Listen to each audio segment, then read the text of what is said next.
ইরানের রাষ্ট্রীয় টেলিভিশন ভবনে ইসরায়েলি হামলায় সেখানকার বেশ কয়েকজন কর্মী নিহত হয়েছেন বলে জানিয়েছে কর্তৃপক্ষ। এদিকে ইরানি শীর্ষ নেতা হত্যায় সংঘাত বাড়বে না, বরং অবসান ঘটাবে বলে মন্তব্য করেছেন নেতানিয়াহু।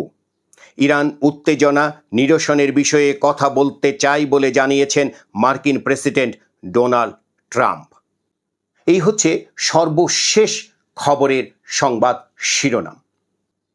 সকলকে শুভেচ্ছা জানিয়ে শুরু করছি সর্বশেষ সারা বিশ্বের খবরের শিরোনাম। ইরান ইসরায়েল সংঘাতে সর্বশেষ যা যা ঘটেছে তা উল্লেখ করছি। ইরানের রাষ্ট্রীয় টেলিভিশন ভবনে হামলা চালিয়েছে ইসরায়েল। এতে কিছুক্ষণের জন্য টেলিভিশনটির সম্প্রচার কার্যক্রম পুরোপুরি বন্ধ হয়ে গেলেও পরে সেটি পুনরায় চালু হয়। হামলায় কর্মীদের অনেকেই নিহত ও আহত হয়েছেন বলে জানিয়েছে কর্তৃপক্ষ। ইরানের রাষ্ট্রীয় টেলিভিশন ভবনে হামলার কথা স্বীকার করেছে ইসরায়েল। তাদের দাবি, গণমাধ্যম কার্যালয়টি ইরান সামরিক উদ্দেশ্যে ব্যবহার করেছিল।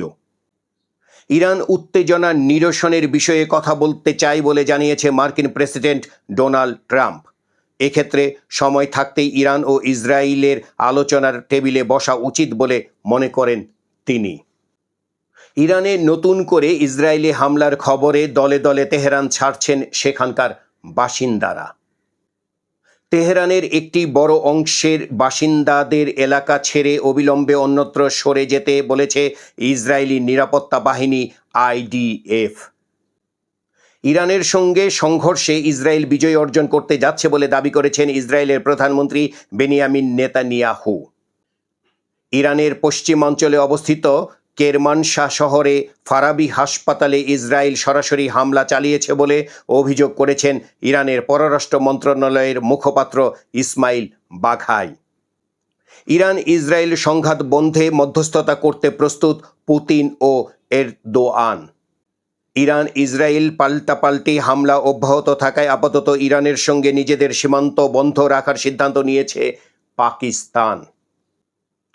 ইরানে অবস্থানরত বাংলাদেশি নাগরিকরা জরুরি প্রয়োজনে যেন যোগাযোগ করতে পারে সেজন্য হটলাইন চালু করেছে তেহরানস্থ বাংলাদেশ দূতাবাস।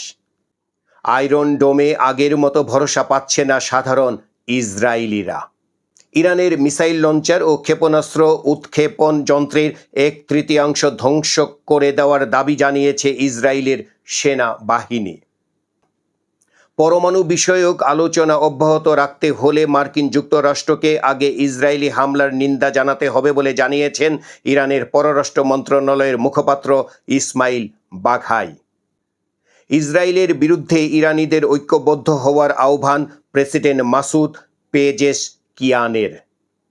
রোববার রাতে ইরানের হামলায় ইসরায়েলে 8 জন নিহত হয়েছেন। এই ছিল ইরান ইসরায়েল যুদ্ধের একেবারেই সর্বশেষ খবর। দেশ বিদেশের সর্বশেষ খবর যদি দেখতে চান তাহলে ইউটিউবে যেয়ে আমাদের চ্যানেলটি সাবস্ক্রাইব করুন। আর এই ভিডিওটি যদি আপনার ভালো লাগে তাহলে একটি লাইক দিন এবং অন্যদের দেখার জন্য বেশি বেশি করে শেয়ার করুন। আর আপনার মতামত জানানোর জন্য কমেন্ট বক্স তো খোলা আছে।